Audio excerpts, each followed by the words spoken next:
陆小枣。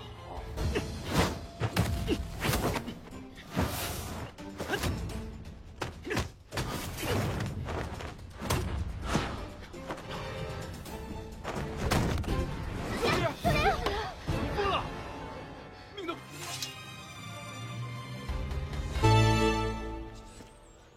看来你看。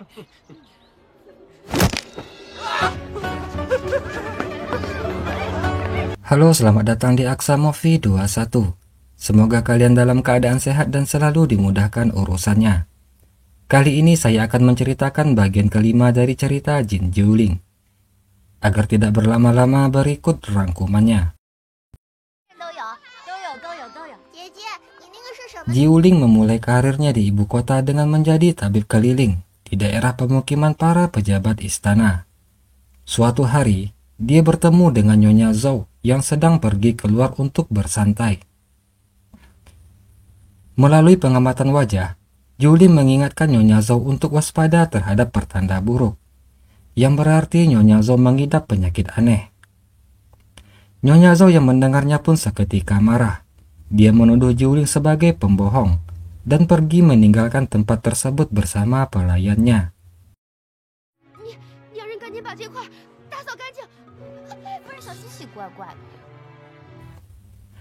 Yunzhou yang mengetahui jika Jiuling belum mendapatkan pasien, berniat untuk membantunya. Dia menyuruh pelayannya pergi ke Wang Chao untuk merekomendasikan keterampilan medis Jiuling.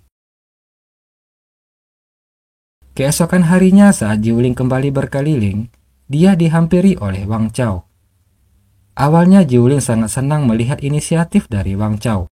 Tapi ketika dia akan memeriksa denyut nadinya, secara tidak sengaja Jiuling melihat pelayan Yunzhou. Dia lalu menyadari jika Wang Chao adalah orang yang dikirim oleh Yunzhou. Jiuling pun menolak mengobati Wang Chao. Dia berkata jika Wang Chao dalam keadaan baik-baik saja. Hal itu membuat Wang Chao menjadi kesal, karena Jiuling menolak mengobatinya.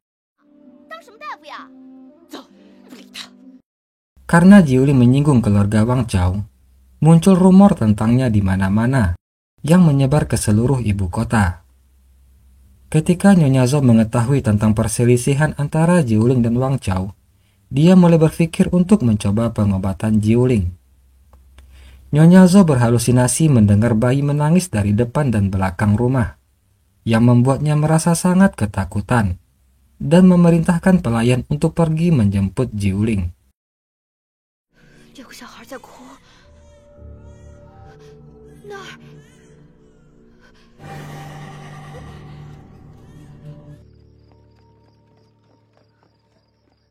Jiuling mendatangi kediaman Nyonya Zhou. Setelah memeriksa keadaannya, Jiuling memberikan obat dan berkata jika Nyonya Zhou akan sembuh dalam waktu setengah bulan. Jiuling memberanikan diri untuk bertanya kepadanya, apakah dia sebelumnya mempunyai anak. Nyonya Zhou yang terkejut ketika dia mendengar kata-kata itu, dia lalu menceritakan kebenarannya, di mana Nyonya Zhou mengaku sebagai menteri kehakiman, dan dulu dengan terpaksa harus menggugurkan janin di perutnya. Karena kondisi Nyonya Zhou telah sembuh, reputasi Jiuling telah menyebar di ibu kota, dan ada banyak orang yang datang berkonsultasi kepadanya.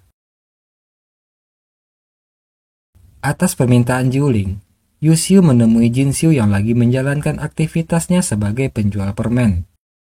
Seberapa bagusnya Jin Xiu menjalankan usahanya yang sekarang, tapi itu hanya strategi jangka pendek. Yu Xiu menawarkan tempat untuk Jin Xiu bisa menerapkan keahlian yang dimilikinya. Dia lalu menyerahkan surat dari Jiuling yang mengundang Jin Xiu datang ke ibu kota. Jin Xiu awalnya ragu, dikarenakan dia dan Jiuling sebelumnya tidak memiliki hubungan yang baik. Namun Yu Xiu meyakinkan sepupunya itu jika Jiuling adalah seorang wanita baik dan pemaaf. Jin Xiu sangat tersentuh membaca surat yang dikirim oleh Jiuling untuknya. Dia memutuskan untuk pergi ke ibu kota bertemu Jiuling. Chen Qi yang memikirkan keselamatan Jin Xiu berkata akan menemaninya ke ibu kota.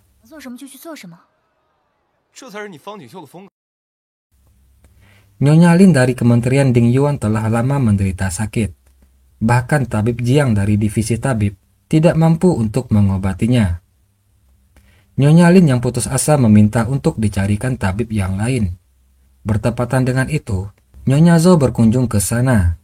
Dia merekomendasikan tabib Jiuling untuk mengobati Nyonya Lin. Wanita tua itu tahu jika Nyonya Zhou sangat melebih-lebihkan sesuatu, tetapi dia tidak punya cara lain. Jadi dia mengirim seseorang untuk meminta kunjungan Jiuling. Seperti yang dikatakan Nyonya Zhou, Jiuling memiliki keterampilan medis yang luar biasa. Dan Nyonya Lin kesembuhannya meningkat pesat hanya dalam 3 hari. Dalam beberapa hari berikutnya, Jiuling pergi ke rumah Kementerian Ding Yuan untuk memeriksa perkembangan Nyonya Lin seperti biasanya. Di sana kebetulan Jiuling mendengar bahwa Jiurong adiknya sakit dan tidak ada yang merawat. Hal itu membuat hatinya sangat khawatir. Dalam perjalanan pulang, Jiuling kembali didatangi oleh Zuzan. Jiuling yang mengkhawatirkan keadaan adiknya, lalu meminta bantuan Zuzan untuk menyelidiki dan mencari tabib kekaisaran untuk mengobati penyakit Jiurong. Setelah perjalanan yang panjang, Jin Xiu dan Chen Qi tiba di ibu kota dan langsung menuju aula Jiuling. Mereka masuk dan melihat orang-orang di sana bermalas-malasan, sehingga Jin Xiu yang melihatnya pun sangat kesal. Tidak berselang lama kemudian Jiuling kembali bersama Liu Er. Dia sangat senang melihat kedatangan Jin Xiu. Ketika mereka sedang mengobrol dan mengingat kenangan masa lalu, tiba-tiba seorang pelayan melapor jika ada yang membuat keributan di luar. Orang-orang berkumpul di sekitar pintu untuk menyaksikan kejadian itu. Tabib Feng sebagai pemimpinnya menuduh jika Jiuling sebagai tabib memilih pasien sesuka hati. Dia hanya melayani keluarga berkedudukan tinggi dan tidak memperdulikan hidup atau mati orang biasa. Bahkan mendorong pasien kurang mampu ke tempat tabib yang lain. Jiuling merasa jika dia telah difitnah. Dia menatap pria yang terbaring di tanah, dan sepertinya dia belum pernah melihat pria itu sebelumnya. Tetapi pria itu berkata jika Jiuling pura-pura tidak mengenalinya. Dia berkata bukannya Jiuling pernah diundang ke rumahnya, namun Jiuling menolak mengobatinya.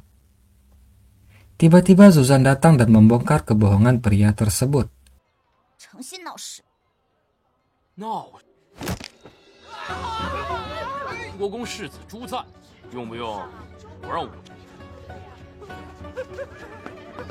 Tabib Feng yang tahu jika dia telah dimanfaatkan pun merasa malu, dan lalu pergi dari sana.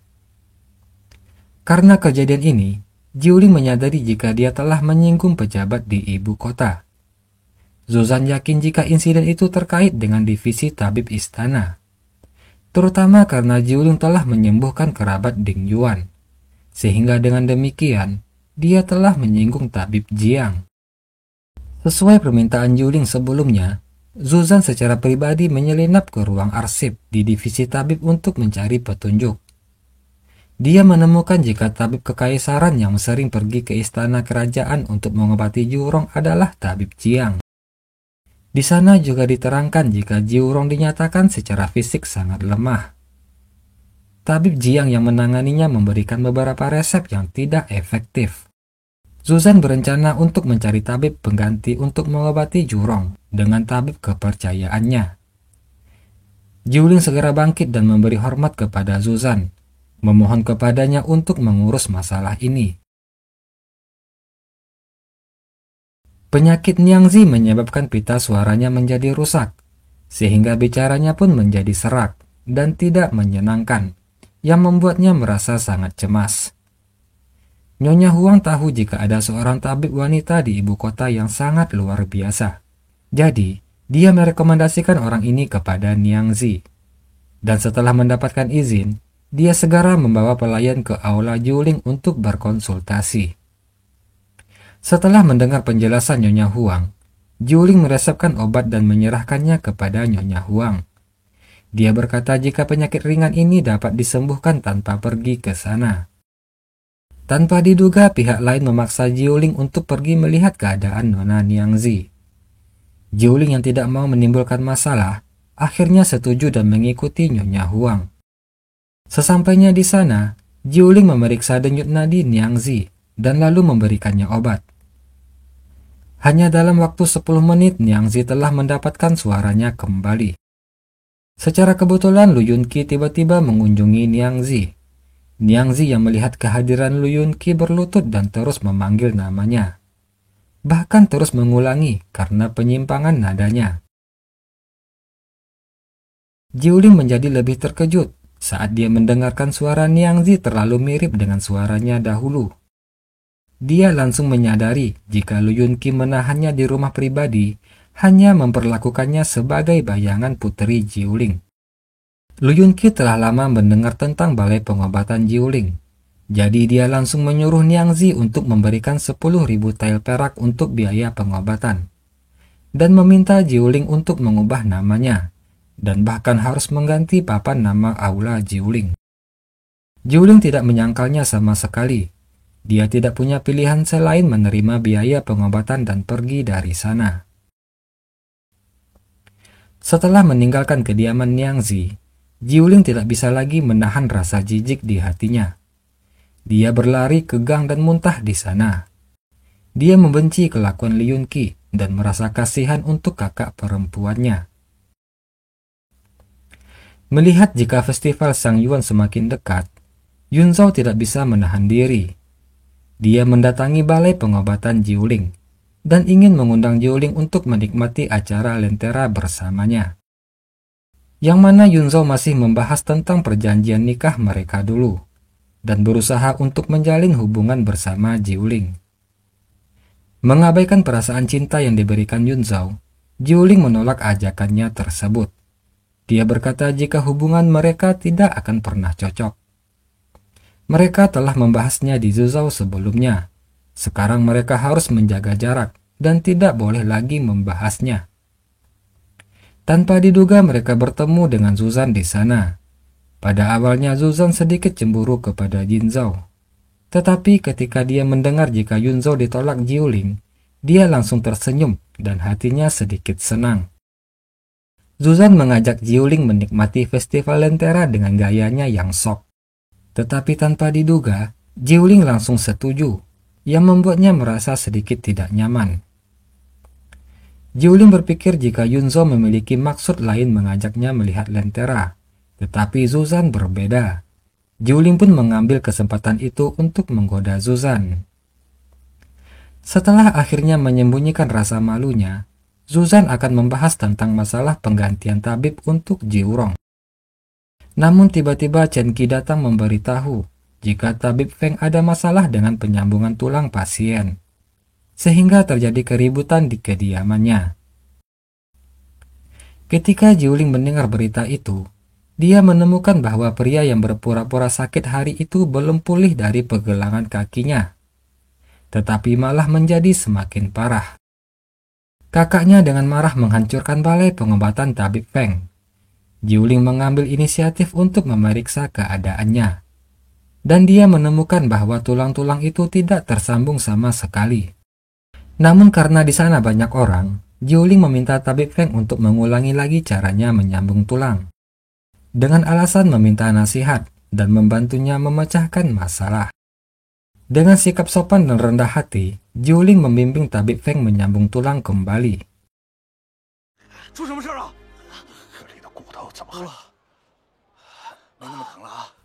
Tabib Feng berterima kasih kepada Jiuling telah membantunya. Sebelumnya dia telah terprovokasi dan hampir mencelakai Jiuling. Tidak disangka sekarang Jiuling malah membantunya. Karena kondisi Jiurong tidak kunjung membaik, Curang memarahi tabib Jiang yang merupakan kepala divisi tabib. Jiurong adalah putra kaisar pertama. Jika dia tidak kunjung sembuh, itu dapat mempengaruhi reputasinya. Tetapi jika dia benar-benar sembuh, dia takut akan menjadi masalah yang tak akan ada habisnya. Tidak hanya Curang yang kewalahan dengan ini, tetapi bahkan para tabib kekaisaran juga dibuat serba salah. Karena Jiuling menjaga reputasi tabib Feng, kedua balai pengobatan tersebut menjalin persahabatan yang baik. Tabib Feng memuji aula Jiuling, dan nama baiknya menyebar ke seluruh ibu kota. Bahkan para tabib di ibu kota meminta nasihat kepada Jiuling yang mengalami kesulitan dalam mengobati pasien mereka. Pada awalnya tabib Jiang ingin menghasut para tabib ibu kota untuk merendahkan Jiuling. Akan tetapi sekarang semua orang tahu karakter jelek orang ini dan tidak lagi menerima hasutan dari tabib Jiang. Tabib Jiang yang mendengarnya pun sepertinya memiliki ide untuk memanfaatkan aula Jiuling. Seorang pelayan aula Jiuling datang tergesa-gesa melapor jika Lu Yunqi telah datang di tempat mereka, di mana Lu Yunqi secara terang-terangan meminta Jiuling mengganti papan nama balai pengobatan miliknya. Dia dilarang memakai nama Jiuling. Namun Jiuling dengan tenang menjawab dan menolak permintaan Lu Yunqi tersebut. Sikap Jiuling itu benar-benar membuat Lu Yunqi menjadi marah, dan dia hendak menghunus pedangnya untuk mengancam Jiuling. Akan tetapi Zuzan tiba-tiba muncul di sana. Keduanya pun akhirnya bertarung.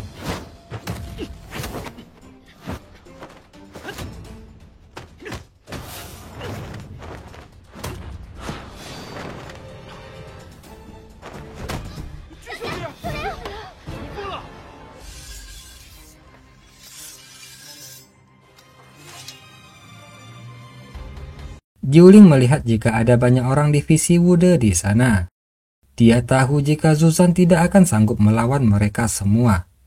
Jadi dia mengundang Lu Yunqi untuk berbicara secara pribadi. Mereka berdua memasuki ruang balai pengobatan. Di sana Jiuling terus terang mengatakan jika Lu Yunqi memiliki pertanda buruk di wajahnya dan memberikannya resep pengobatan.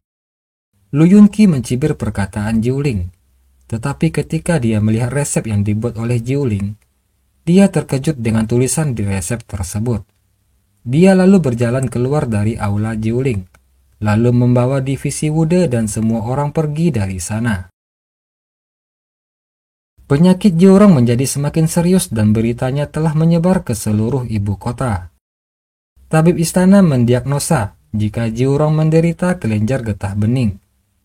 Menurut catatan medis sebelumnya, itu pada dasarnya adalah penyakit seumur hidup yang sulit untuk disembuhkan. Untuk melemparkan masalah ke aula Jiuling, Tabib Jiang secara pribadi pergi ke istana dan merekomendasikan Jiuling sebagai dokter yang cocok menangani Jiurong.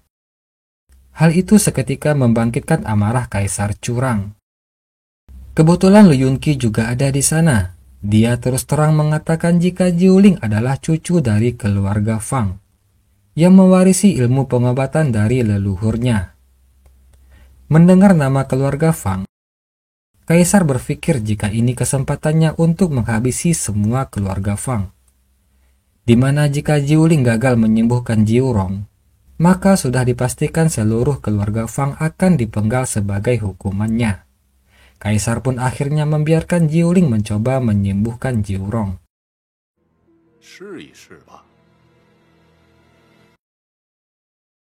Ketika Jiuling memasuki mansion dan melihat penampilan adiknya yang lemah, dia menahan rasa sakit di hatinya dan dengan hati-hati memeriksa tubuh Jiurong. Jiuling menemukan jika dia tidak menderita kelenjar getah bening sama sekali. Namun Jiuling tidak mengatakan hal yang diketahuinya itu kepada orang-orang di sana. Dia berpura-pura membuat obat yang lebih efektif. Akan tetapi sebenarnya Jiuling mengganti obat-obatan dan tidak mengizinkan siapapun untuk mendekat. Dalam beberapa hari terakhir, Jiuling telah melakukan pekerjaannya sendiri. Baik itu dari merebus obat, hingga menyuapi obat kepada adiknya tersebut. Akhirnya kondisi Jiurong berangsur-angsur mulai menjadi pulih, sehingga orang-orang di sekitarnya pun merasa lega. Saat Jiuling hendak pergi untuk menyiapkan bahan obat, Lu Yunqi datang dan langsung menghentikannya. Lu Yunqi bertanya kepada Jiuling, mengapa dia tidak membiarkan pelayannya membantu dan mengapa dia harus melakukannya sendiri. Jiuling menjawab jika dia tidak mempercayai siapapun di sana. Dia tahu akan resiko yang ditanggungnya jika seandainya gagal menyembuhkan Jiurong. Jiuling berkata jika dia melarang siapapun menyentuh peralatan medisnya. Jika tidak, Seandainya penyakit Jiurong tidak bisa disembuhkan, itu bukan tanggung jawabnya. Larangan itu juga berlaku untuk Lu Yunqi. Oke, demikianlah bagian kelima dari cerita Jun Jiuling. Mohon maaf jika terjadi kesalahan dalam pengucapannya. Atas perhatiannya saya ucapkan terima kasih. Assalamualaikum warahmatullahi wabarakatuh.